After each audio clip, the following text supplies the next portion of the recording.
la délibération numéro 6. Donc c'est la proclamation officielle, enfin, du tableau officiel de l'ensemble des élus du conseil municipal. Donc je vous propose de m'exonérer de la liste, en tout cas de vérifier, en tout cas de vous redire à l'oral la liste de tous les élus du conseil, si vous m'y autorisez. Je regarde Madame Aliaga, du coup, merci. Et du coup, de proclamer le tableau tel qu'il est exposé dans la délibération et de la mettre aux voix. Elle est à mettre aux voix, celle-ci, ou je ne sais plus. Oui. Donc, de la mettre. Oui. Est-ce qu'il y a des oppositions sur ce tableau qui est assez factuel? Madame Aliaga. Il s'agit bien du tableau de l'ordre du conseil municipal, hein, c'est Oui. ça? Oui. Du coup, qui est la liste des adjoints et de l'ensemble des conseillers municipaux.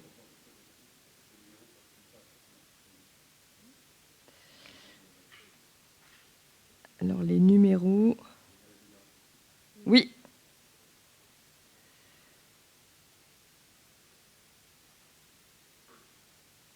Exact.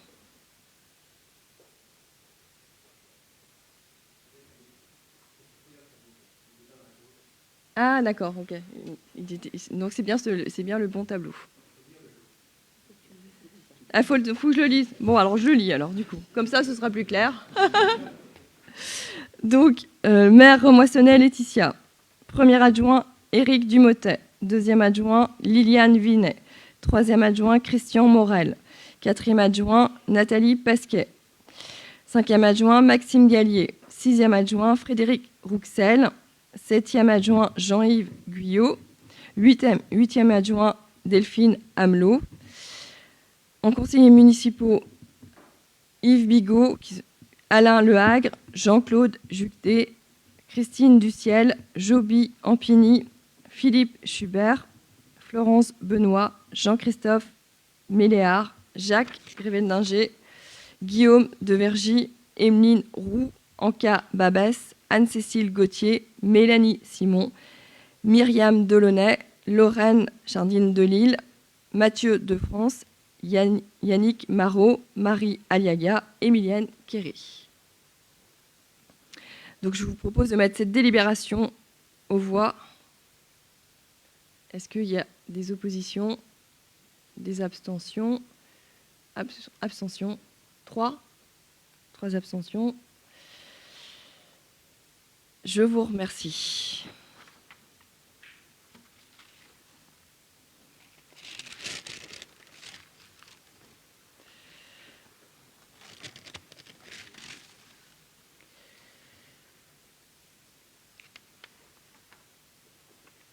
La délibération suivante, c'est la délégation d'attribution, enfin, les délégations qui sont attribuées par le conseil municipal au maire. Donc, je vous lis cette délibération et qui est assez formelle et juridique. Donc d'arrêter de modifier l'affectation des propriétés communales utilisées par les services publics municipaux et procéder à tous les actes de délimitation de propriété communale, de pouvoir fixer sans restriction les montants, les tarifs, les droits de voirie, de stationnement, de dépôt temporaire sur les voies et autres lieux publics d'une manière générale, des droits prévus au profit de la commune qui n'ont pas un caractère fiscal. Ces droits et tarifs pouvant, le cas échéant, faire l'objet de modulations résultant de l'utilisation des procédures dématérialisées. Procéder dans la limite de l'inscription budgétaire annuelle, l'exécution quotidienne de la collectivité et la réalisation d'emprunts. De prendre toute décision concernant la préparation et la passation de l'exécution et le règlement des marchés et des accords cadres. De décider de la conclusion de la révision de louage de choses pour une durée n'excédant pas 12 ans, de passer des contrats d'assurance, ainsi que d'accepter les indemnités de sinistre, de créer, modifier, supprimer les régies comptables nécessaires au fonctionnement, c'est très formel, de prononcer la délivrance et la reprise des concessions dans les cimetières, d'accepter les dons et legs qui ne sont pas grevés par les conditions ni de charges, de décider l'aliénation de gré à gré de biens mobiliers jusqu'à 4 600 €, de fixer les rémunérations et de régler les frais et honoraires des avocats, notaires, huissiers de justice et experts, de fixer, dans la limite de l'estimation des services fiscaux, les montants des offres de la commune à notifier aux expropriés de répondre à leurs demandes, de décider de la création de classes dans l'établissement d'enseignement, de fixer la reprise d'alignement et d'application de documents d'urbanisme. Je lis en synthèse quand même, parce qu'on est d'accord. D'exercer au nom de la commune les droits de préemption, d'intenter au nom de la commune durant toute la durée du mandat toute voie d'intervention en justice si nécessaire, de régler les conséquences de dommages, d'accidents potentiels, de donner en application du droit de l'urbanisme l'avis de la commune préalablement aux opérations menées par un établissement public local foncier, de signer des conventions notamment d'urbanisme, de réaliser des lignes de trésorerie dans un maximum de 3 millions, d'exercer et de déléguer au nom de la commune les droits de préemption inférieurs à 1,5 million, d'exercer au nom de la commune de la même manière les priorités du code de l'urbanisme pour les biens inférieurs à 1,5 million, de prendre les décisions liées au code du patrimoine sur la réalisation de diagnostics archéologiques,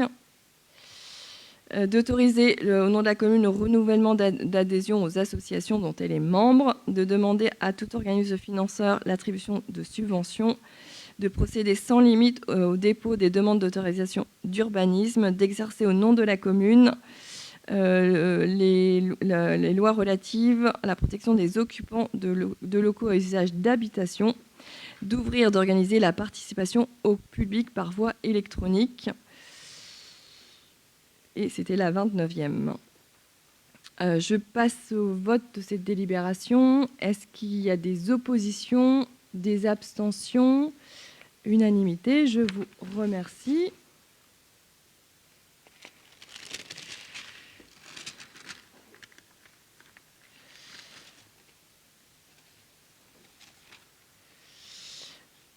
Pour information, ça c'est pas une délibération. Je vous propose, puisque nous avons voté la liste des élus sur le tableau, de vous faire la lecture de la liste des délégations qui sont cette fois-ci soit thématiques, soit élus de quartier. Donc Éric Dumotet, adjoint en charge de la coopération intercommunale, de l'aménagement urbain, de l'attractivité économique.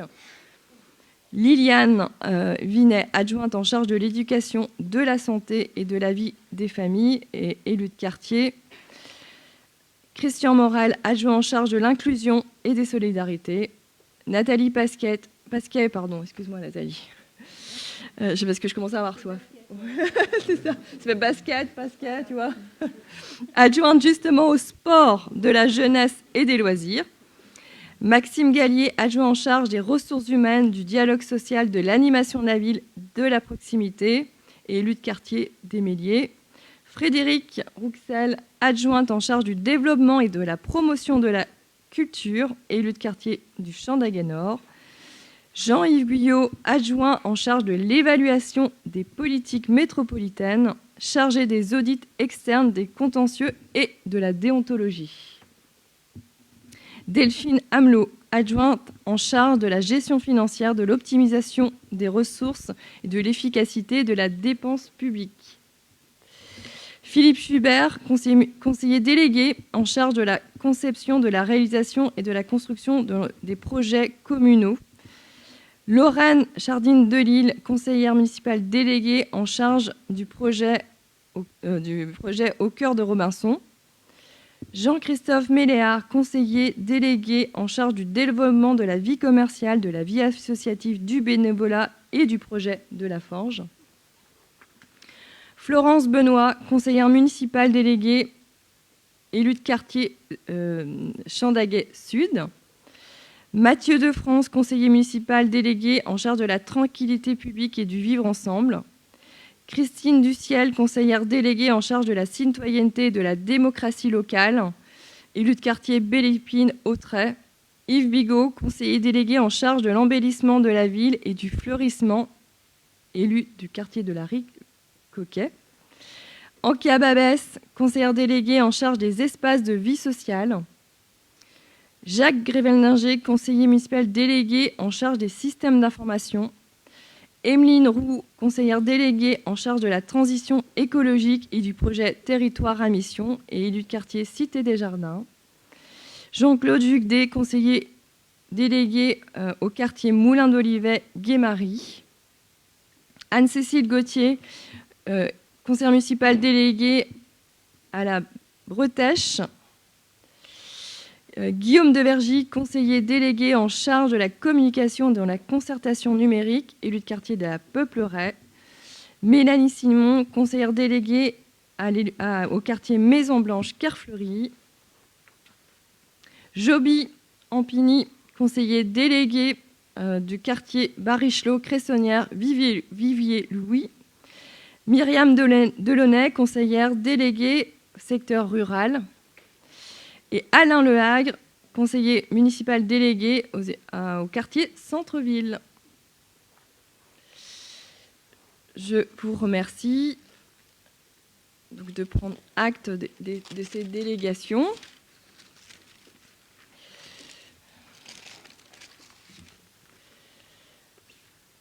La délibération numéro 8,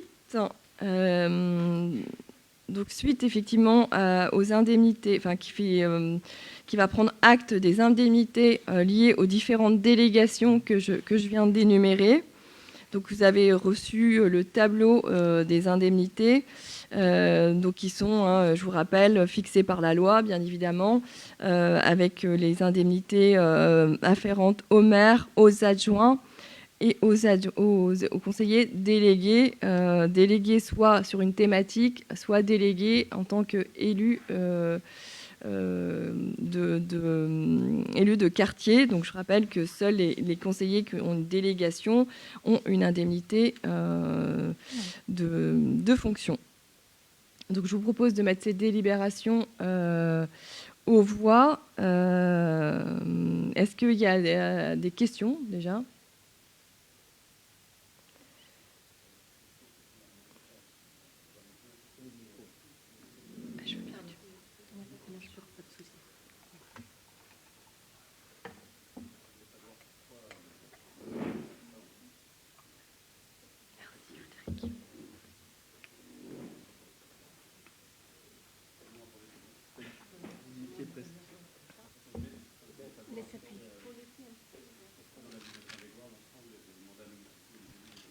Rémunérés en termes d'indemnité.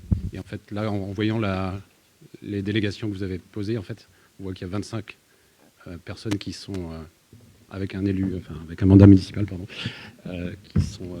qui ont une indemnité. Est-ce que vous pouvez nous expliquer en fait pourquoi, en fait, on va dire les 3 restants qui sont de l'opposition sont entre guillemets en dehors du sujet?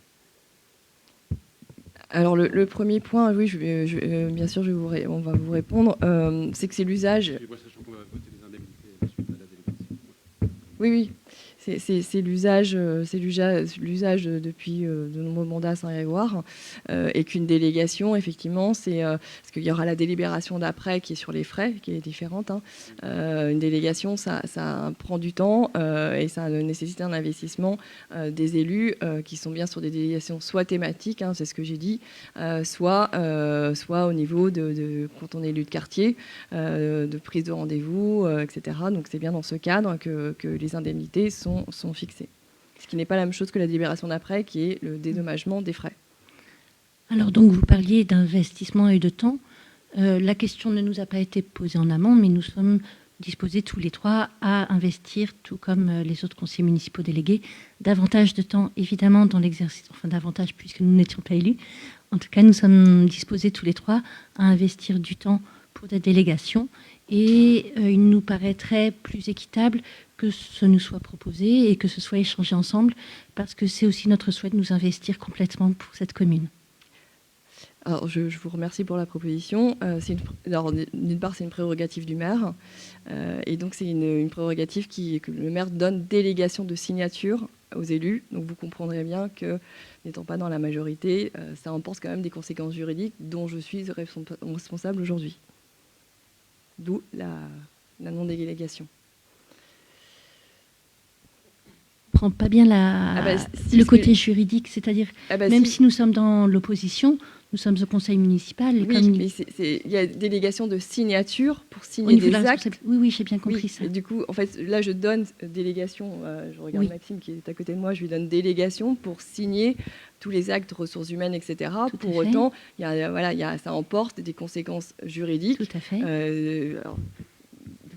De confiance, puisque au bout le bout, c'est bien moi qui suis responsable en tant que maire. Donc vous comprenez bien que la délégation de signature, c'est une prérogative du maire. Le maire donne délégation de signature pour signer des actes pour faire fonctionner la commune. Donc alors, je comprends les enjeux, je ne comprends pas... Alors, on ne se connaît pas encore beaucoup, mais je ne comprends pas que la question de confiance ne puisse s'attribuer qu'à la même liste et pas à la liste d'opposition. Écoutez, à partir du moment où on peut aussi, où on est moi, là j'engage ma responsabilité personnelle. D'accord. Donc, aujourd'hui, sur les signatures qui engagent la commune, donc ma responsabilité, vous comprenez bien que ce qui n'empêche pas le débat démocratique, on est bien d'accord, on va en reparler tout à l'heure sur le fonctionnement, mais en tout cas, sur la responsabilité personnelle, aujourd'hui, non, la signature, je la délègue à mes collègues de la majorité. D'accord, merci. Je vous en prie. Donc, je propose de... Juste une question supplémentaire. En fait, on a envoyé un certain nombre de propositions en fait, entre les deux conseils, enfin, en amont du conseil municipal. Et une des propositions était en fait sur cette délibération, au niveau du tableau, de mettre en fait indemnité zéro en fait pour les gens qui n'en ont pas. Et en fait, vous pouvez le faire en fait en mettant en utilisant le code de la collectivité territoriale, en mettant zéro, de façon à bien l'indiquer au niveau du tableau. Oui, si vous voulez, enfin, on peut mettre zéro, mais ça ne change rien. Enfin, en fait, ce qu'on déclare à la préfecture. Moi, comme ça, c'est clair. Après, juridiquement, c'est le tableau des indemnités. Donc, si elles sont à zéro, il n'y a pas d'indemnité, en fait. Donc, après, effectivement, au niveau du code, les mandats des. Oui. Donc, mais ça ne change rien. On est bien sur le tableau des indemnités, ce qui n'est pas la même chose que la délibération juste avant, où on était sur la liste. On est d'accord. Donc, je vous propose de mettre cette délibération aux voix. Est-ce qu'il y a des oppositions ?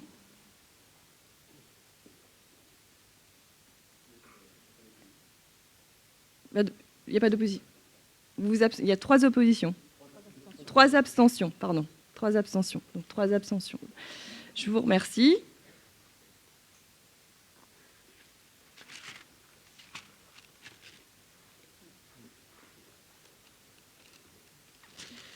Donc, la délibération suivante, qui est effectivement les remboursements. Donc, je vous rappelle, c'était une modalité qui avait été mise en œuvre dans la loi de finances il y a 3-4 ans, de la possibilité finalement de remboursement de l'ensemble des frais de garde ou d'assistance à personnes âgées, handicapées, et tous les frais en fait induits effectivement par les réunions obligatoires liées au mandat d'élus. Donc cette délibération, ce que je vous disais tout de suite, elle s'applique bien. À partir du moment où il y a des frais liés à votre mandat, elle s'applique bien, et ce qui est bien normal, de pouvoir demander un dédommagement, en tout cas d'un remboursement de ces frais auprès de la collectivité. Donc, est-ce qu'il y a des questions sur cette délibération ? Je peux la mettre aux voix. Est-ce qu'il y a des oppositions, des abstentions ? Unanimité, je vous remercie.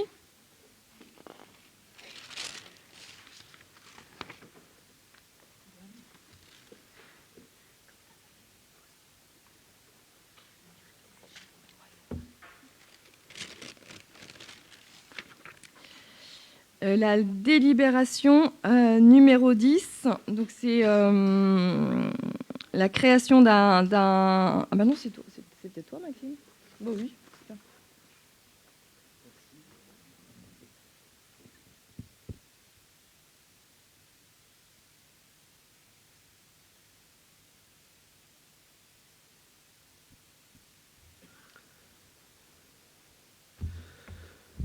Merci, heureusement que tu n'as pas lu le titre, puisque sinon tu aurais quasiment tout fait. Néanmoins, je vais apporter quelques explications pour les novices. Dans ce conseil municipal, il s'agit donc de la création d'un emploi permanent de collaborateurs de cabinet, donc à compter du 13 janvier 2024. Je rassure le public, il ne s'agit pas d'une création en tant que telle, toute nouvelle à l'arrivée de ce nouveau conseil municipal, mais notre collaborateur de cabinet, sa fonction se terminait à la fin de l'ancien mandat, et donc on doit lui recréer cette fonction pour le nouveau mandat. Donc on n'ajoute pas un membre dans le cabinet, mais c'est bien pour lui la continuité de son contrat de travail. Est-ce que ça amène à des questions? Il est rappelé les fonctions du collaborateur de cabinet dans la délibération. C'est bon?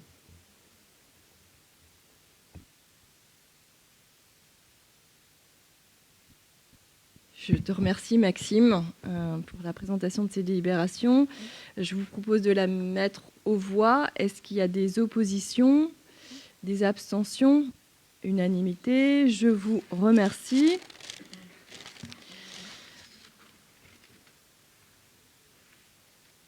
Je vais vous proposer effectivement de valider le PV du conseil municipal, du dernier conseil municipal qui a eu lieu le 27 novembre 2023. Donc, est-ce qu'il y a des remarques particulières? Alors, c'est vrai que vous n'étiez pas présent, donc j'imagine que voilà. Ouais. Donc, que je vous propose, voilà, pour les élus, est-ce qu'il y a d'autres, ceux qui étaient présents, et d'autres questions, des remarques particulières sur le PV du mois de novembre? Pas de remarques particulières. Je vous remercie.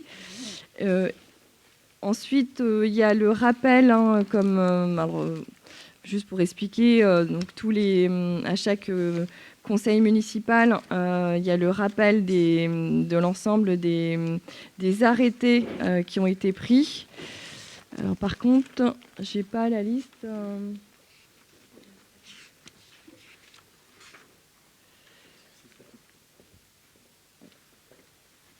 Ouais, merci. Donc des arrêtés du maire, hein, qui ont été pris entre deux conseils. Donc là, il y a eu 9 décisions de non-préemption, une décision sur les concessions cimetières, un protocole transactionnel qui est lié à un agent, une autorisation de solliciter des subventions. Je regardais le film qui régulièrement recherche et optimise les ressources de la commune. J'en profite pour te remercier pour tout ce travail. Une création de tarifs liés notamment au taxi, des transferts de crédits, puisque dans le cas de la M57, il y a la possibilité de transférer des crédits de chapitre à chapitre. Et enfin, 5 décisions de commande publique. Est-ce que ces arrêtés appellent des questions, des questionnements? Non.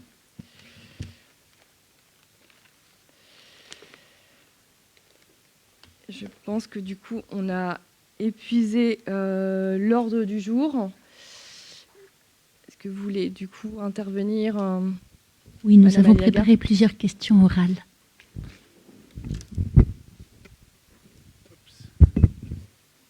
En fait, vous m'entendez? Je ne sais pas si bon. Ouais.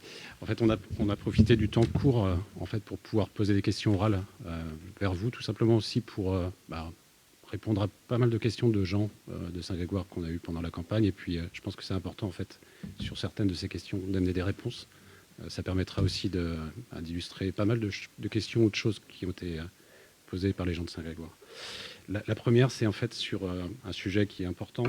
Une délibération a eu lieu le 25 septembre 2023 sur l'organisation d'une consultation du public sur le projet de programme de local de l'habitat 2023-2028 et sur les termes de sa convention et de sa contractualisation entre la commune et Rennes Métropole.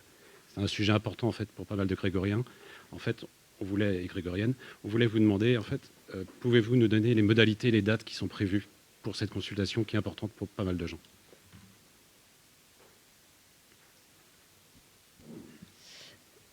Donc effectivement, vous l'avez souligné, hein, donc l'ensemble des réponses vous ont été apportées, mais ça permet aussi d'informer les grégoriens. Le but, c'était surtout ça, ouais. Donc je vous en remercie. Sur ce point-là, vous comprenez bien que suite au décès du maire, donc il n'y a pas eu de démarche complémentaire puisque nous étions en campagne électorale et donc aussi en suspension d'action, hein, en tant que telle. Donc bien évidemment qu'on va retravailler sur ces sujets dès la semaine prochaine et qu'on vous apportera des réponses au prochain conseil ou aux prochaines commissions pré-conseil, j'ai envie de dire. Mais bien évidemment, c'est un sujet qui nous préoccupe également, mais dont on ne pouvait pas agir avant ce conseil municipal d'installation. Okay, je vous continue les questions sur les questions 2 et 3 en fait. Un arrêté récent de la préfecture en date du 11 décembre 2023 concerne la carence de Saint-Grégoire au titre de, je ne vais pas citer l'article d'un code de l'habitation et de l'habitat. En conséquence, le droit de préemption urbain est transféré au préfet d'Ille-et-Vilaine pendant toute la durée de cet arrêté. Est-ce que vous pouvez nous indiquer ce qui est prévu par la municipalité par rapport à cet arrêté? C'est une question importante aussi. Alors oui, on a reçu l'arrêté, effectivement, après le décès de Pierre Breteau. Donc je vais vous faire la même réponse, puisque j'ai rendez-vous avec la préfecture début février. Donc ce n'est pas, c'est pas un arrêté qui s'applique complètement aujourd'hui, mais des discussions vont être engagées avec le préfet. De mémoire, ça doit être le 9 février ou dans ces eaux-là. Donc un rendez-vous où on vous fera un retour, bien évidemment, quand on aura la réponse et les modalités de mise en œuvre opérationnelle en lien avec le préfet sur les impacts pour la commune de Saint-Grégoire. Juste en fait, c'est des questions qu'on a eues de plusieurs habitants, on vous les relaie. En fait, c'était quelque part aussi illustrer les conséquences de cet arrêté en termes financiers, en fait, que les gens aient une inquiétude par rapport à ça, par rapport à cet arrêté. Je suis étonnée puisque vous avez dit que la commune était riche. Vous ne devriez moi, pas être rien dit, inquiet. Bah, écoutez, je vous demande juste en fait le point en fait, de conséquences oui, financières à un moment de cet donné, arrêté. moi je suis pas inquiète du coup. Alors sérieusement, je vais vous répondre. En fait, il y a des dépenses déductibles. Il y a un mécanisme. À ma connaissance, je n'ai pas dit que la commune était riche, c'est pour ça que. Voilà. Donc il y a des dépenses qui sont déductibles et qu'aujourd'hui sur le budget 2024 il y a pas de vous pensez sans doute à l'amende SRU, c'est ça. Donc aujourd'hui on n'est pas impacté sur 2024. Mais effectivement, la discussion s'engage avec la préfecture sur les années 2025-2026, qui seront bien évidemment en lien aussi avec la production de nos logements, qui là aussi nécessiteront qu'on en rééchange au sein de ce conseil. Merci. Je vais passer à la question 4 qui était sur les locaux, en fait, qui n'a pas forcément d'intérêt ici. Le règlement, question supplémentaire, le règlement intérieur du conseil municipal du 22 septembre 2022 indique que les affaires inscrites à l'ordre du jour sont en principe préalablement soumises par avis aux conseillers municipaux à l'occasion d'une réunion préalable au conseil municipal. Est-ce que vous pouvez nous confirmer que cette règle pour le mandat 2024-26, concernant une réunion préalable au conseil municipal à venir pour l'ensemble des 29 conseillers municipaux? Sachant que, je précise juste qu'on ne l'a pas eu dans ce cas ici, vu les circonstances. Oui, alors vous m'excuserez pour cette semaine, mais c'est vrai que le délai, souci, on est d'accord. Mais Mais oui, bien évidemment, il y aura une réunion préalable avant le conseil avec l'ensemble des élus qui sont qui ont des délibérations et qui pourront aussi expliciter les enjeux de la délibération et les impacts induits pour la commune, bien sûr. On a vu dans votre projet Gardons le Cap, en fait, un projet intéressant sur le débat d'orientation budgétaire concernant le budget vert. Et en fait, ce qu'on vous proposait, c'était d'inscrire le budget vert dans une prochaine délibération, dans son principe. Et on voulait en fait savoir si vous aviez dans l'idée d'inscrire ce budget vert vous nous avez répondu, hein, mais je vous laisse répondre par rapport à ça, pour les années 2024, 2025, 2026. Juste le point aussi qui est important, c'est nos questions, elles sont aussi proposées pour les gens qui sont en vision de cette assemblée, puis pour présenter le projet de budget vert que vous avez mis en fait dans votre plaquette. Alors, je vais vous répondre. Alors, on n'a pas attendu le budget vert pour intégrer les critères environnementaux dans nos politiques publiques. Donc, ça, c'est quand même un point important. Et puis, je vais sans doute vous décevoir, mais de toute façon, c'est une obligation légale. Donc à compter du compte administratif 2024, donc sur le compte administratif 2024, il y a une annexe obligatoire sur le budget vert, donc sur 3 axes, qui sont l'adaptation, l'atténuation et la biodiversité. Donc, bien évidemment, qu'on sera, comme on l'a toujours été, conforme à la réglementation en ce sens. Mais, encore une fois, voilà, nous n'avons pas attendu d'intégrer ces sujets dans nos politiques publiques, que ce soit les politiques, l'aménagement de la cour, je regarde Emeline, mais aussi tous nos projets, l'éclairage public, me dit Maxime, effectivement, la Smart City, qui était, on était les précurseurs quand même sur ces sujets-là. Et je rappelle que du coup, on a une consommation des bâtiments, une sobriété des bâtiments qui a permis voilà, voilà, d'avoir un bilan de gaz à effet de serre, parce que Boulbou, c'est quand même ça, qui s'est fortement amélioré depuis quelques années. Une question qu'on a eue régulièrement pendant la campagne, et je la relais. En fait, on va l'illustrer par un article qu'il y a eu, on ne va pas citer le journal, c'est le premier quotidien français du 8 février. En fait, il y a eu beaucoup de gens qui nous ont posé les questions sur... Il était indiqué que le maire voulait engager des poursuites concernant les coupes d'arbres qui venaient d'enlever plusieurs chaînes à 10 mètres du moulin Robinson. C'est un sujet qui nous est revenu régulièrement lors de la campagne.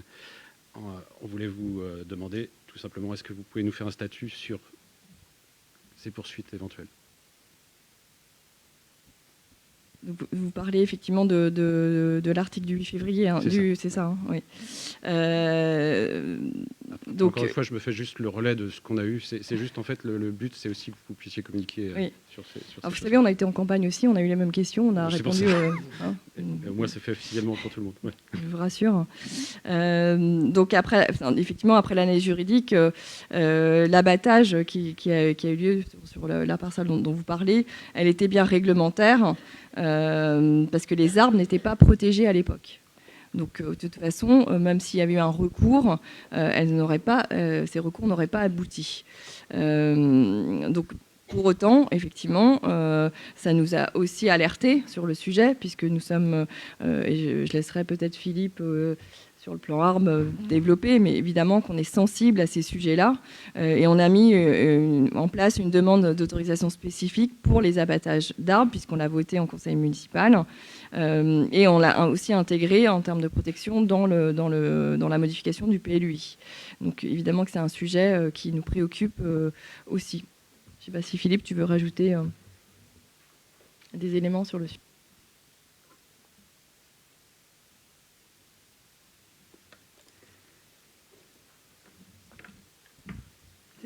Oui, donc par rapport à je pense que là, il y a eu on va se le dire, il y a eu un loupé sur Robinson. Je pense qu'il faut savoir reconnaître quelquefois qu'on fait des erreurs. Là, on n'a pas vu assez vite. Bon, c'est un loupé, il faut le reconnaître. C'est pour ça qu'on a réagi assez vite pour faire la charte de l'arbre et qu'on a mis ça en place. Et aujourd'hui, on fait attention à tout ce qui est demande d'abattage. Il faut savoir que par rapport à Kermaria, par exemple, on a fait travailler l'ONF pour répertorier tous les arbres de Kermaria pour pouvoir s'assurer de la pérennité de Kermaria, parce qu'il faut savoir qu'un arbre, je le dis souvent, ça naît, ça vit et ça meurt. Et on parle toujours de la conservation des arbres, ce qui est important, mais il faut savoir aussi planter pour préserver ce qui va se passer dans les 50, 100 ans qui viennent, et pour nos enfants et nos petits-enfants. Donc c'est surtout ça qu'il faut faire attention. Et donc c'est ce qu'on met en place aujourd'hui au niveau de la commune. Mais il faut savoir aussi que quelquefois, vous allez avoir des arbres qui vont être abattus parce que il y a des maladies au niveau des arbres, et il faut savoir abattre quelquefois Donc, et puis, quelquefois aussi, il y a les tempêtes qui font que, par exemple, à Kermaria, il y a 3 chênes qui sont tombés pendant la tempête. Donc, faut en être conscient. Merci beaucoup pour votre réponse, elle est claire. Et puis, en fait, la dernière question, mais vous y avez déjà répondu, c'était en fait si il était prévu d'associer cette charte de l'arbre par rapport au plan d'urbanisme. On a eu la réponse et effectivement, c'est prévu. Voilà. Le but encore de ces questions, on essaiera de les faire assez régulièrement, c'est aussi de pouvoir exprimer et puis donner voilà, un état des lieux.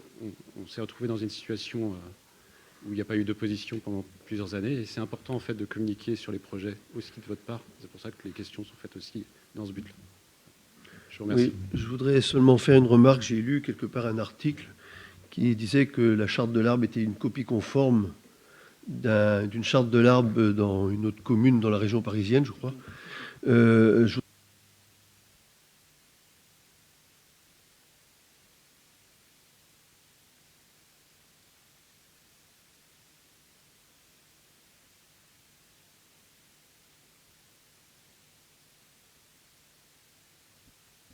Qui a été sûrement voir sur des sites, mais il n'y a pas eu une copie intégrale. Je crois qu'il faut faire attention à ce qu'on dit. Il faut savoir quand même qu'il y a d'autres communes qui nous l'ont demandé, notre charte, et on l'a donnée volontiers pour qu'ils travaillent dessus, quoi. Donc,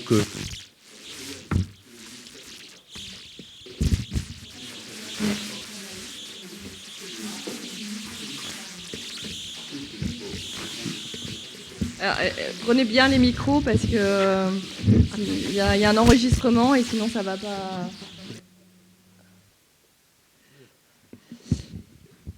Vous aviez des questions complémentaires?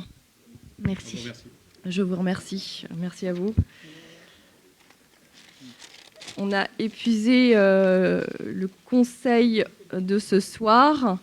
Je vous propose de clôturer ce conseil et de du coup laisser la parole au public si toutefois il y avait également des questions.